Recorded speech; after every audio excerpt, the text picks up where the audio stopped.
হ্যাঁ, তৃতীয় শ্রেণীর শিক্ষার্থীরা তোমরা ভালো আছো?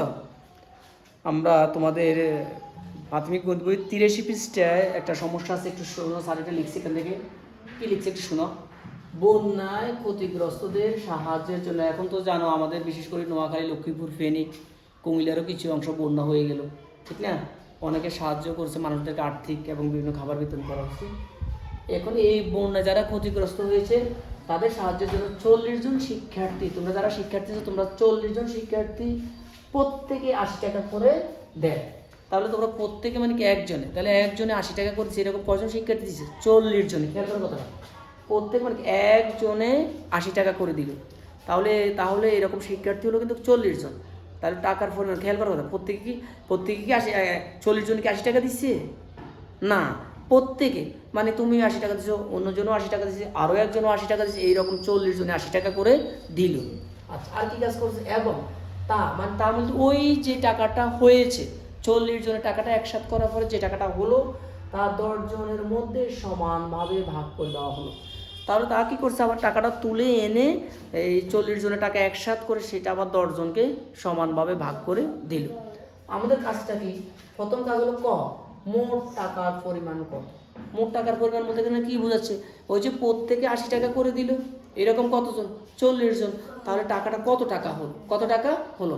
এখন তোমরাই তো জানো আমাদের শিক্ষার্থী হলো 40 জন, প্রত্যেকে টাকা দিল 80 টাকা করে।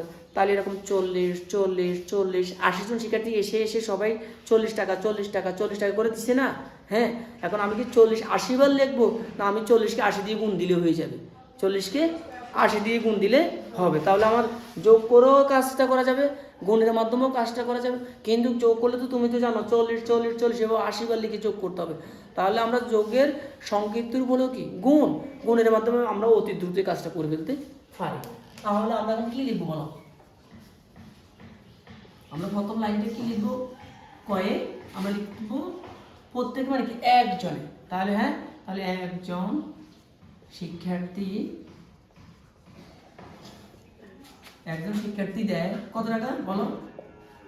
একজন শিক্ষার্থী কত টাকা দেয়? 80 টাকা। একজন শিক্ষার্থী কত টাকা দেয়? 80 টাকা। সুতরাং শিক্ষার্থী কতজন? 40 জন। 40 জন শিক্ষার্থী দেয় কি হবে? 80 গুণ 40। একটু খেয়াল করো, আমরা এগুলো উপনিষ করবো না, আমরা এটা এখানেই শেষ করবো। দেখো, একটা শূন্য একটা শূন্য, তাহলে মোট শূন্য কয়টা? দুইটা। খেয়াল করো কথাটা, ভালো করে খেয়াল করো। আমরা এই গুণটা কিন্তু উপনিষে করবো না, আমরা এটা এখানেই কাজ করবো। একটা শূন্য শূন্য, তাহলে মোট কয়টা হলো? দুইটা। আমরা দুইটা এখানে লিখলাম। তাহলে আর কি থাকে? এইদিকে 8 থাকে, এইদিকে 4 থাকে। 8 দিয়ে তুমি 4কে গুণ করো, 8 একে 8, 8 দুগুণে 16, 3 8 24, 4 8 32, বা 8 4 গুণে 32। হ্যাঁ, আমরা তাহলে তাহলে কত হলো? 3200 টাকা। আমরা কয়ের গুণটা পেয়ে গেলাম। আবার দেখ, আমরা কিন্তু এই গুণটা উপনিষ করে নাই। একটা শূন্য দুইটা শূন্য আমরা এখানে লিখে ফেলছি। এখানে 4, এখানে 8। এখন তুমি 4 8 গুণে 32 অথবা 8 4 গুণে 32 লিখে দিলে। খতে আসো, খতে আমাদেরকে কি কাজ করতে বলছি একটু খেয়াল করো। খতে আমরা এই খটাকে আমরা এই পাশে লিখি। আচ্ছা, খতে কি বলছে?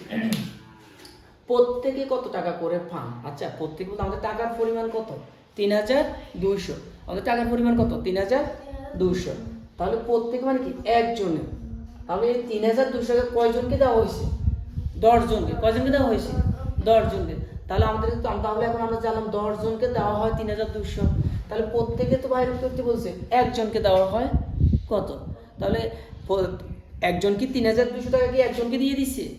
কয়জনকে দিচ্ছে? 10 জনকে। আমাকে বের করতে বলছে কয়জনকে? একজনকে। প্রত্যেকে মানে একজন।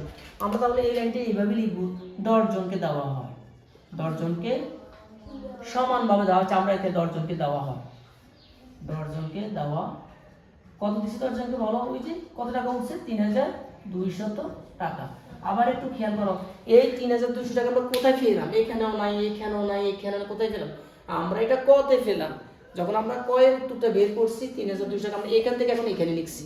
আর আমরা এটা কি করছি? ওই যে 80 টাকা করে 40 জনকে দিছি, এখানে আমরা 80 দিয়ে 40কে গুণ করছি। ঠিক আছে? তাহলে 10 জনকে দেওয়া হয় 3200 টাকা। সুতরাং প্রত্যেক মানে একজনকে দেওয়া হয়। আচ্ছা, একজনকে যখন দিবে তখন তো পরিমাণটা কমে যাবে না? এই 3200কে 200 টাকা ভাগ করে করে করে করে 10 জনকে দেবে। তাহলে আমরা এই 3200কে যখন 10 দিয়ে ভাগ করে দিব, এই যে ভাগ 10। আচ্ছা, এই ভাগটাও কিন্তু দেখো আমরা উপনিষ করতে হবে না, একটু খেয়াল করো সবাই, একটু খেয়াল করো। তুমি এই শূন্যটা দিয়ে এই শূন্যটাকে বাদ দিয়ে দাও না, এই শূন্যটা আর এই শূন্যটা ভাগ, তাহলে থাকলো কত? 1। 1 দিয়ে তুমি 320 কে ভাগ করো, এই 320 1 দিয়ে তুমি 320 কে ভাগ করলে 320 কে 320 টাকা। আচ্ছা, এরপরও তুমি প্রত্যেকে 320 টাকা করে পেলো। এরপরও তোমার যদি মনে হয় যে স্যার আমাকে এই যে দেখো আমি আমার এই দুই জায়গা আবার এই পাশে করছি, প্রথম যেমন আমি এই গুণটা উপনিষ্ঠা করে একটু তোমাদেরকে দেখাই, এই পাশে দেখাই। 80 কে তুমি 40 দিয়ে গুণ দাও, দেখো 0 দিয়ে 0 কে গুণ করলে 0, 0 দিয়ে 8 কে গুণ করলে 0, ঠিক না?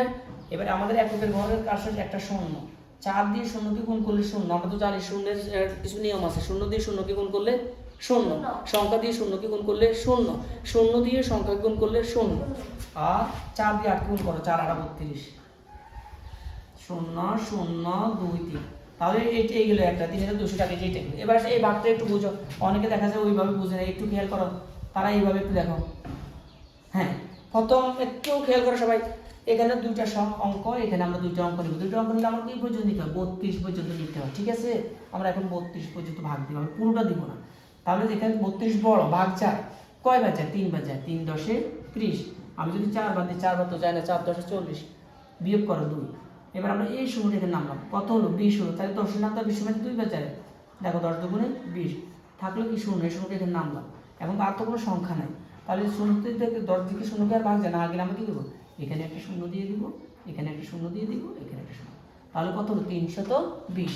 320 দুইভাবে দেখালাম, যার যেটা ভালো লাগে যেভাবে করলে তার সুবিধা সে সেইভাবে করবা, ঠিক আছে?